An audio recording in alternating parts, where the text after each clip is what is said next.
Tidak ditahannya ex-ketua KPK Firly Bahuri menimbulkan pertanyaan di publik. Indonesia Police Watch atau IPW menilai bahwa penahanan Firly Bahuri bukanlah suatu prioritas utama bagi Polda Metro Jaya.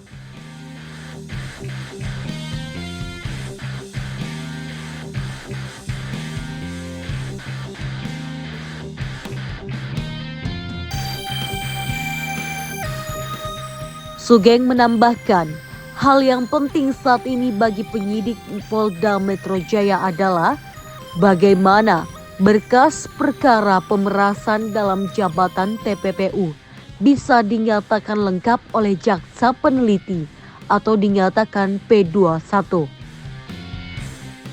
Sebelumnya, Kapolda Metro Jaya, Irjen Pol Karyoto mengakui perlu taktik dan strategi untuk menahan seorang tersangka seperti dalam kasus Ketua KPK nonaktif Firly Bahuri. Kita punya taktik dan strategi karena ini kelihatannya perkaranya berkembang. Kalau berkembang nanti kami tidak mau dikatakan nyicil perkara. Ya, kalau nyicil perkara itu saya punya terhadap satu tersangka punya 4 tuduhan. Satu saya selesaikan, nanti mau habis saya tambah satu lagi, itu tidak boleh asasnya. Ya. Kita tidak adil terhadap perlakuan kepada tersangka ini. Makanya kita kumpulin dulu, baru nanti kita jadikan satu.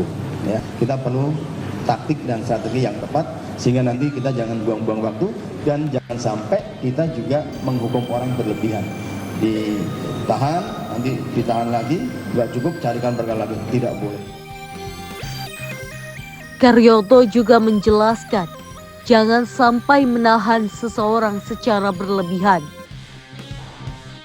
Sementara itu, Kapolri Jenderal Listio Sigit Prabowo menilai soal ketua nonaktif KPK Firly Bahuri yang belum ditahan bukan merupakan tidak menjadi persoalan, karena yang terpenting adalah kasus tersebut harus tuntas.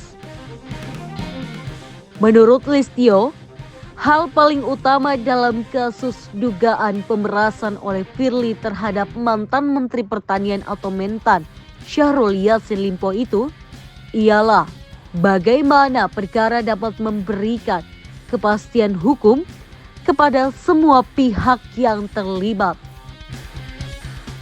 Selain itu, Presiden Joko Widodo telah menekan keputusan Presiden atau Kepres nomor 129/P tahun 2023 tentang pemberhentian Firly Bahuri sebagai Ketua KPK.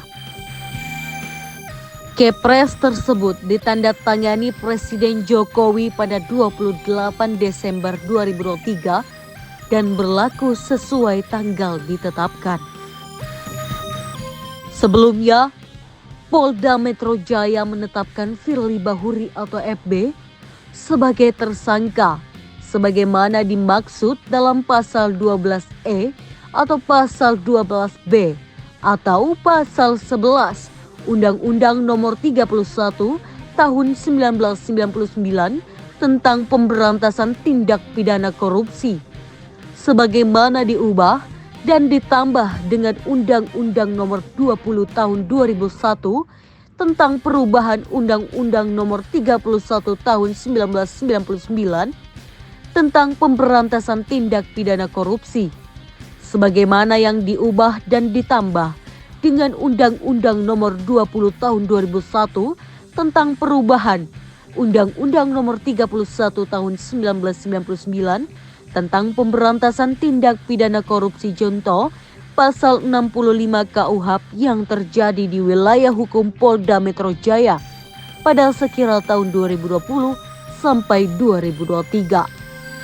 Sudah ditandatangani soal pengunduran diri Pak Firly? Ya sudah saya tandakan. Untuk proses seleksi pengganti Pak Firly nanti bagaimana? Masih dalam proses semuanya. Targetnya Pak, kapan seleksinya? Masih dalam proses semuanya. Ya aturannya kita ikuti semuanya. Ya. Perhatiannya itu dengan hormat atau tidak hormat ya Pak? Karena berkonsekuensi dengan hukum dan juga Pak dan juga citra Pak. pemberhentian begitu aja, nggak ada tulisan itu. Aduh, Rujukannya dimasukkan. saya tidak sedetail itu membacanya. Coba nanti dicek ke Pak Menseknek ya.